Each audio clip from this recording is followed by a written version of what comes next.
Bom dia, meus irmãos e irmãs, que Deus a todos abençoe.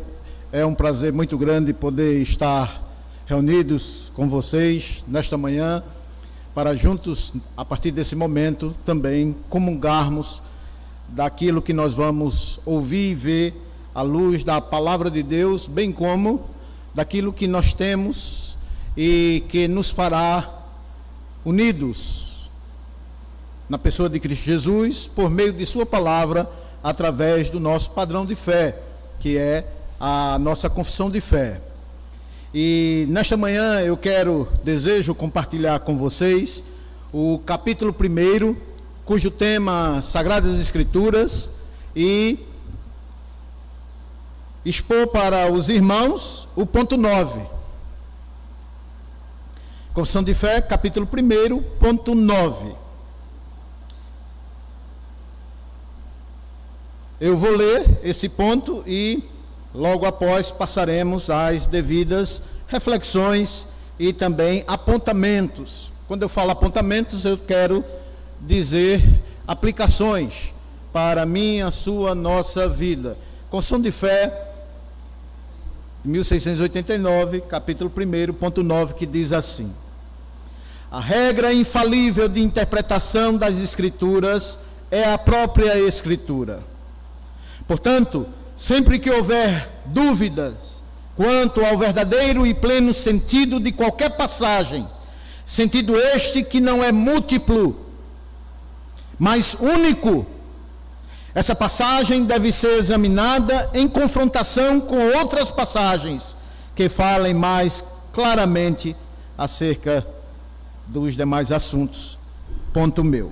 Muito bem, irmãos, então este é o tema que nós vamos, a partir de agora, meditar nesta manhã, com a ajuda de Deus, mediante Cristo Jesus, nosso Senhor, que Ele nos dê entendimento e também aplique, através do seu Santo Espírito, em nossos corações para a nossa meditação. Uma das grandes perguntas que nós podemos fazer à luz da revelação de Deus através da sua palavra, ao longo de todo esse tempo que a igreja existe, e ela é formada e constituída de pessoas humanas, é aonde nós podemos e haveremos de encontrar unidade na diversidade. Isto é, nós somos pessoas, usando aqui um momento que Paulo fala, dotados do saber, pela graça e misericórdia de Deus, maioria que se encontra aqui nesta manhã, líderes, aos quais o Senhor Jesus Cristo confiou a vocês, a nós, a condução do rebanho dele, ao qual, como diz as Sagradas Escrituras, não haveremos de prestar contas a nenhum outro, senão ao próprio Senhor Jesus Cristo. E isto por si só já é tremendo. E quando eu falo senhores do saber, eu digo que todos nós fomos e somos dotados com volições, isto é, desejos, pensamentos, dos mais variados possíveis, e por meio disto, aonde é que nós poderíamos encontrar unidade? Na diversidade. Porque somos pessoas diferentes. Somos pessoas distintas. E a pergunta prevalece, continua. Aonde encontramos e podemos encontrar, se é que podemos encontrar unidade? Isto é, um só pensamento, uma só fala, no que tange a revelação bíblica. E é por meio desse pensamento, e é por meio desta necessidade, que nasceu e nasce a nossa Confissão de Fé Batista de 1689, de forma oficial. E neste primeiro capítulo, destacando aqui esse primeiro ponto, este primeiro parágrafo, é onde está o nosso, o meu, o seu caminho norteador, que embora adversos, podemos encontrar unidade. Não só falar, numa só maneira de falar, numa só maneira de pensar e numa só maneira de agir, no que tange a Igreja do Senhor Jesus Cristo e a sua revelação através da sua palavra. E o caminho norteador, desde o seu ponto primeiro, mas aqui destacando o ponto 9, é este: a regra infalível de interpretação das Escrituras é a própria Escritura. Bem sei que isto é um ponto pacífico, como o pastor Marcos agora há pouco aqui pontuou. A palavra de Deus, ela nos torna una. Porém, como diz a confissão de fé, portanto, todavia, mediante, sempre que houver dúvida quanto ao verdadeiro e pleno sentido de qualquer passagem, deve ser examinada em confrontação com outras passagens que falem mais claramente. E esse entendimento não pode ser múltiplo, isto é, eu não posso ter um entendimento de uma passagem ou de todas as passagens no que tange a doutrina, eu tenho a minha doutrina e meu irmão em Cristo Jesus ter e praticar e viver na sua igreja outra, um outro pensamento, uma outra verdade. Por isso, esse documento, Confissão de Fé de 1689, ela tem como alvo principal, primórdio, não é conduzirmos esse documento ao ponto de colocá-lo lado a lado das Escrituras Sagradas com a mesma autoridade e inerrância. Não é essa a nossa proposta. Mas é que esse documento nos ajudará, como tem ajudado há mais de 300 anos, para ser exato, 330 anos, 1689 para 2019, 330 anos, aonde durante mais de 3 séculos, igrejas se levantaram, tentaram mudar o seu conteúdo, e não só o seu conteúdo, como também aquilo que ela e emana dela, do entendimento dos nossos irmãos do passado quanto à revelação da palavra de Deus. Basta dizer que até hoje não conseguiram. 330 anos se passaram, e aqui estamos com ela em mãos. E por isso, e mediante isto, destaco para vocês nesta manhã, que em nenhuma porção das Sagradas Escrituras há um privilégio, um poder de qualquer um escolher a verdade por múltiplas escolhas. Só há um sentido, uma verdade, uma aplicação. E antes de eu passar referências que constam aqui na nossa confissão de fé, eu gostaria e pediria aos irmãos que abrissem suas Bíblias em Atos. Não estarei formulando nenhuma doutrina aqui sobre o livro de Atos, porque sabemos que ele é um livro histórico. Porém, vamos tirar um referencial que nos conduzirá a tudo aquilo que nós já estamos ouvindo nessa manhã. Atos capítulo 2, uma passagem bem conhecida, versículo 42. Atos 2, versículo 42, que está aqui registrado por Lucas, há mais de 2000 anos atrás. E perseveravam na doutrina dos apóstolos, na comunhão do partir do pão e nas orações. O alvo que queremos destacar aqui é: e toda a igreja do Senhor Jesus Cristo na era primitiva tinham algo em comum, apesar da diversidade. Qual era? A capacidade de perseverarem unânimes na doutrina ensinada e aplicada por Deus, pelo Santo Espírito, mediante os apóstolos. Unidade na diversidade. Irmãos, isso por si só é tremendo. Poderíamos parar aqui e só aqui ficar e adentrarmos até a noite, se Deus assim nos permitisse. É aonde, só para os irmãos lembrarem, quando o Senhor Jesus Cristo, relatado por João, o apóstolo, lá em seu capítulo 17, quando Jesus, em sua última oração pública, ele diz: Pai, que nós disse Jesus: sejam um, assim como nós o somos. Eu em tu, tu em mim e nós neles. E só há um meio, só há um caminho para isso acontecer.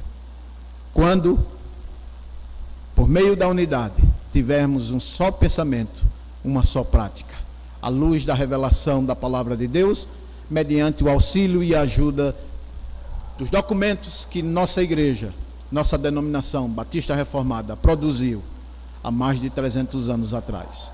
E uma outra passagem que eu quero compartilhar com vocês se encontra em Efésios capítulo 2. Efésios capítulo 2, versículos 18 a 21. Efésios capítulo 2, versículos 18 a 21, que diz assim, acompanha a leitura. Porque por ele ambos temos acesso ao Pai em um Espírito. Assim, já não sois estrangeiros e peregrinos, mas concidadãos dos santos, e sois da família de Deus. Versículo 20. Edificados sobre o fundamento dos apóstolos e profetas, sendo ele mesmo, Cristo Jesus, a pedra angular, no qual todo edifício bem ajustado cresce para o santuário edificado ao Senhor. Como é que nós podemos edificar e dar prosseguimento nessa edificação do edifício do Senhor? Unidos no mesmo pensar,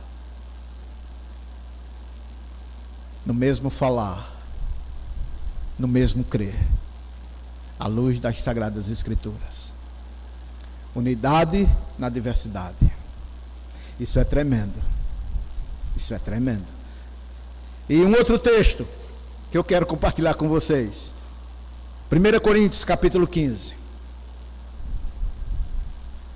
Há um referencial bíblico para tudo isso. Porque precisamos ser um. Unânimes, à luz da revelação da palavra de Deus. Por quê? 1 Coríntios, capítulo 15, versículos 1 e 2. Obrigado. Irmãos, 1 Coríntios 15, 1 e 2. Venho lembrar-vos o evangelho que vos anunciei, o qual recebestes e no qual ainda perseverais. Por ele também sois salvos, se retiveres a palavra tal como vou-la preguei. Se não é que vocês creram ou estão crendo em vão. Eu sabia que ia derramar. Vou repetir. Irmãos, venho vos lembrar o evangelho que vos anunciei, o qual recebestes e no qual ainda perseverais. Por ele também sois salvos, se retiverdes a palavra tal como vou-la preguei, a menos que tenha escrito em vão.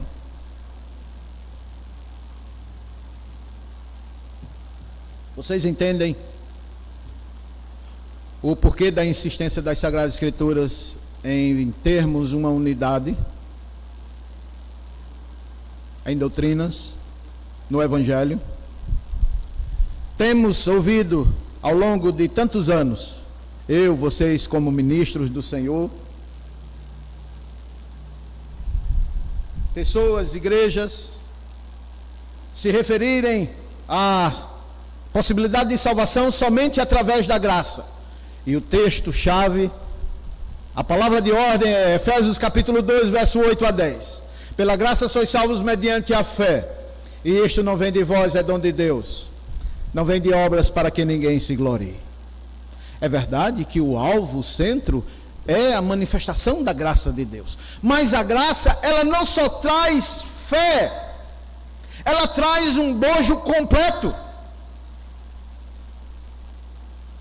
Por isso que Paulo, instruindo a igreja em Corinto, diz: irmãos, perseverem em todo o evangelho por mim anunciado a vocês. Prestem a devida atenção e cuidado nele, porque por meio dele vocês também serão salvos.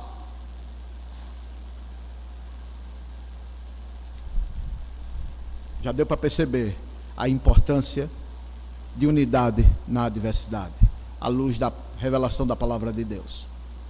Você não pode ter, como crente, como pastor, como um referencial aqui, a Igreja Batista Reformada, um pensamento doutrinário que seja diferente dos demais.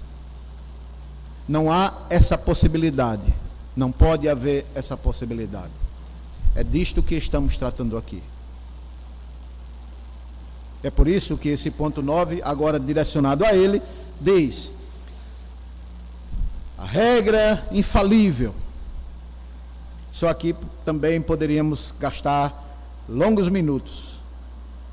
Quando a nossa igreja no passado, nossos irmãos no passado, eles, a uma só voz, unânimes, disseram: existe uma regra, e regra esta que é infalível. Infalível é sinônimo de absoluto. É uma questão de semântica. Infalível, isto é, não pode haver erros. Infalível de interpretação das Escrituras é a própria Escritura. Não há outro. Não há nomes. Não há mestres, por mais habilitados e preparados que tenham sido ao longo da história. Há Sagradas Escrituras. O brado retumbante da nossa fé e ordem. Sola Scriptura. Homens, como disse há pouco o reverendo Marcos Paixão, homens morreram, foram perseguidos, torturados, por causa desse princípio normativo da palavra, sola Scriptura. Regra infalível de interpretação das Sagradas Escrituras é a própria Escritura. Portanto, uma vez que há adversidade, nossos irmãos entenderam, portanto, sempre que houver dúvida quanto ao verdadeiro e pleno sentido de qualquer passagem, de Gênesis e Apocalipse, Gênesis 1:1 ao capítulo final de Apocalipse, quanto ao verdadeiro e pleno sentido de qualquer passagem, sentido este, não múltiplo, você não pode, como eu disse, ter um pensamento, uma ortodoxia, juntamente com uma ortopraxia, diferenciado do nosso, do todo. Isso é confusão. Isto não é unidade, isso é confusão. Esta passagem, ou estas passagens, deve ser, de fato, examinada em confrontação com outras passagens. A regra, aqui há a regra, com outras passagens, para chegarmos sempre unidos a um denominador comum. Aquilo que Deus quer, direcionou, e como normativa, como seus imperativos, ordenou para a sua igreja, através de nós, através de você, como ministros e servos do Senhor. 2 Pedro, capítulo 1, versículo 20 e 21.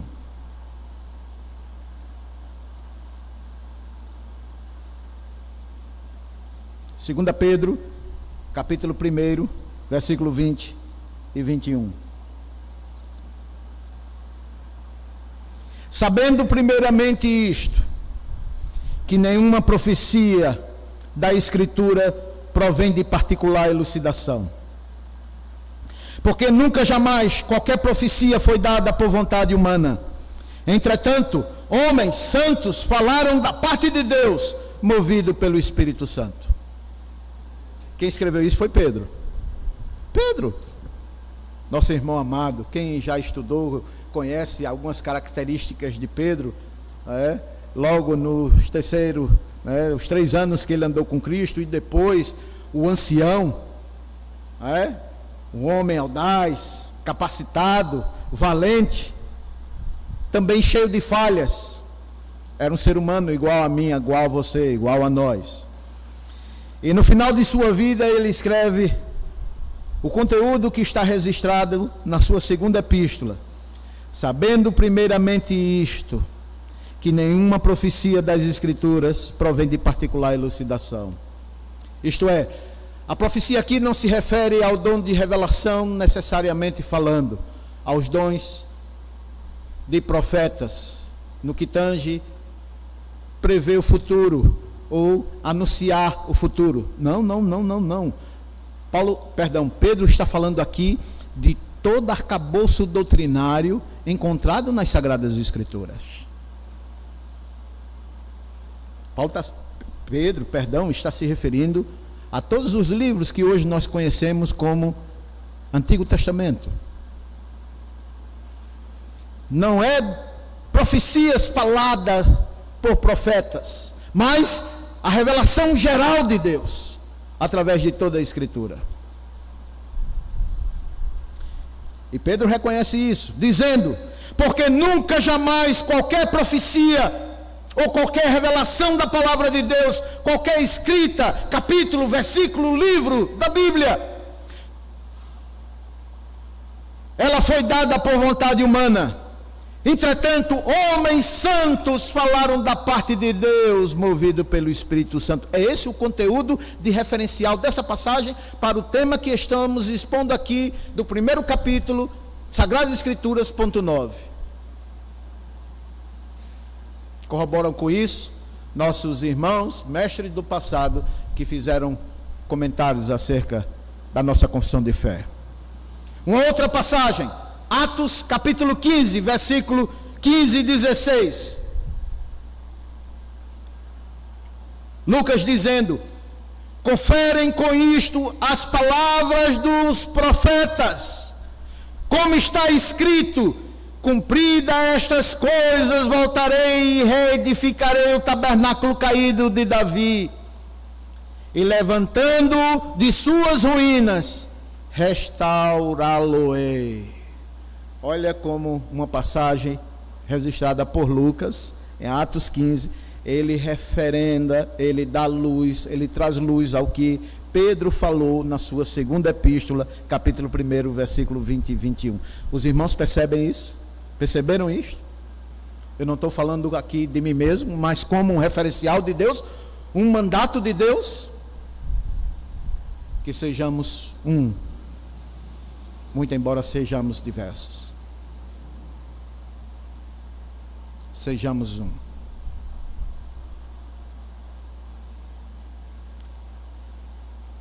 A história está aí.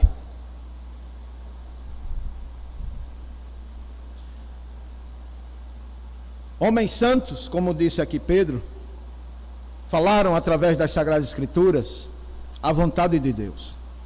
E não são poucas as vezes que o próprio Deus, tanto no Antigo Testamento como também no Novo, como acabamos de ouvir, o Senhor Deus dizendo: olhai as veredas antigas por onde vossos pais andaram no passado.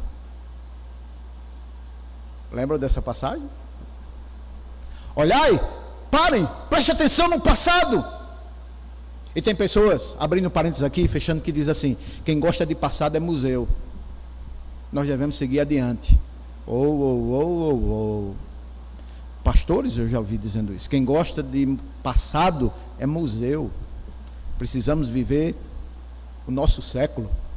Quando o próprio Deus diz: olhai para o passado, por onde andaram vossos pais, olhai os caminhos e a fé que tiveram e manifestaram, se eles não foram uno, porém na adversidade. Olhai para eles e imitai as suas práticas. Andai pelo bom caminho, e assim encontrareis paz, a vossa consciência para com o nosso Deus, por estarmos no caminho certo, no rumo certo. Sola Scriptura.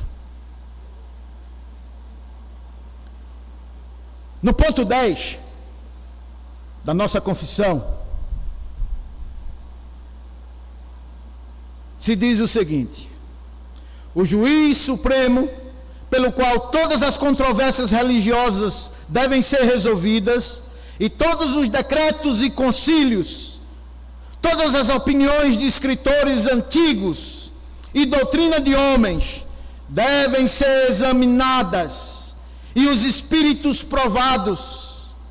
Não pode ser outro senão as Sagradas Escrituras entregue pelo Espírito Santo, onde nossa fé recorrerá à Escritura para a decisão final. Vocês veem como as Escrituras, ela nos amarra, como ela nos coloca no caminho devido e nos mostra o caminho norteador que devemos seguir na unidade. Não há outros. Não há outro meio. Tem dúvidas? Podemos estudar. Dúvidas? Podemos debater. Falta de entendimento? Confusão doutrinária? Podemos estudar. Podemos discutir. Mas o alvo, ele tem que aparecer. Ele tem que surgir no horizonte. Não é opcional. É o imperativo. C1. Mateus capítulo 22, verso 29 a 31.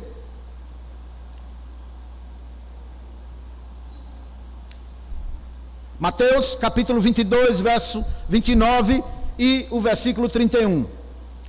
Respondeu-lhe Jesus: errais não conhecendo as Escrituras nem o poder de Deus. E quanto à ressurreição dos mortos, não tende lido que Deus vos declarou? Na ressurreição, ponto meu, os homens serão como anjos, não se casarão e nem tampouco se darão em casamento. Efésios capítulo 2, verso 20, está aqui inserido na nossa confissão de fé, o texto que eu li anteriormente. Edificados sobre um único fundamento. O que me faz ser batista reformado e pertencer à denominação batista? Porque temos um fundamento, um único fundamento. Não é baseado ou estruturado ou edificado meramente em homens, mas em Deus, por meio das suas sagradas Escrituras. Edificado sobre o fundamento dos apóstolos e profetas, sendo ele mesmo, Cristo Jesus, a pedra angular. Também poderíamos parar aqui só para fazer a aplicação. Jesus, a pedra angular, e também pedra de tropeço, rocha de escândalo. E ai daquele sobre quem essa rocha cair por sobre.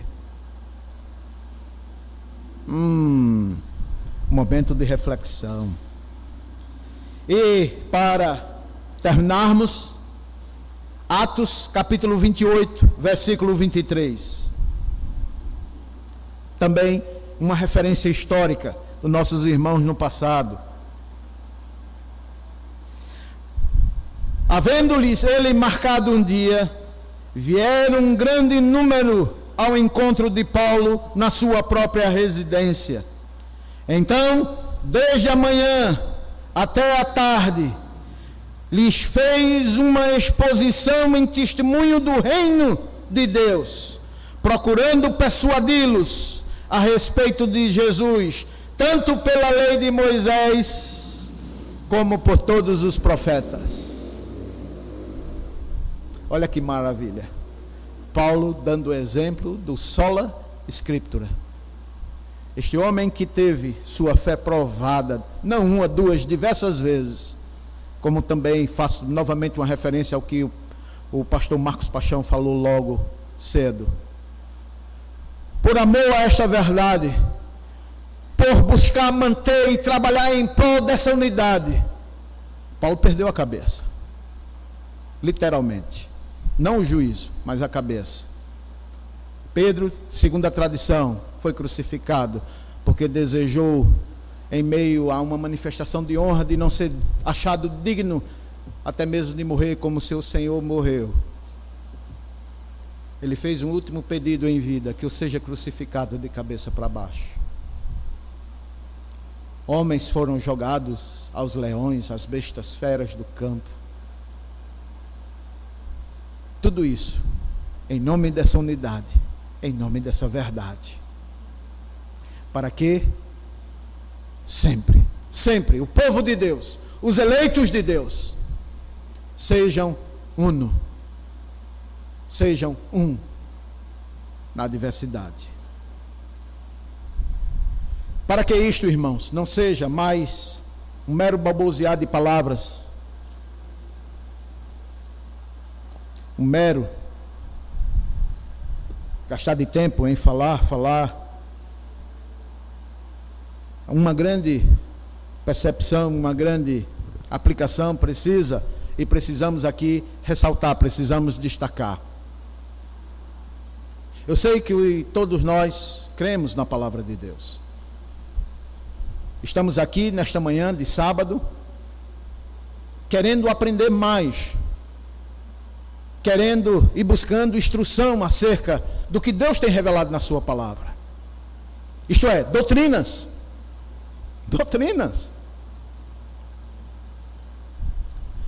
E precisamos crer, e cremos nisso. Disto eu não tenho dúvida, não estou equivocado. Mas tem uma coisa, há um aspecto primordial, não acima da fé, mas em companhia da fé. Precisamos estar, além de crer, estarmos convictos, convicção de que isto que pregamos, que anunciamos, que ensinamos, é a verdade de Deus. Convicção levou Lutero a desafiar uma igreja. Fé juntamente com convicção, a menos que eu seja convencido pelas Sagradas Escrituras de que eu estou errado, senão isso, jamais me retratarei de nenhum ponto e vírgula, porque não convém ir contra a minha consciência.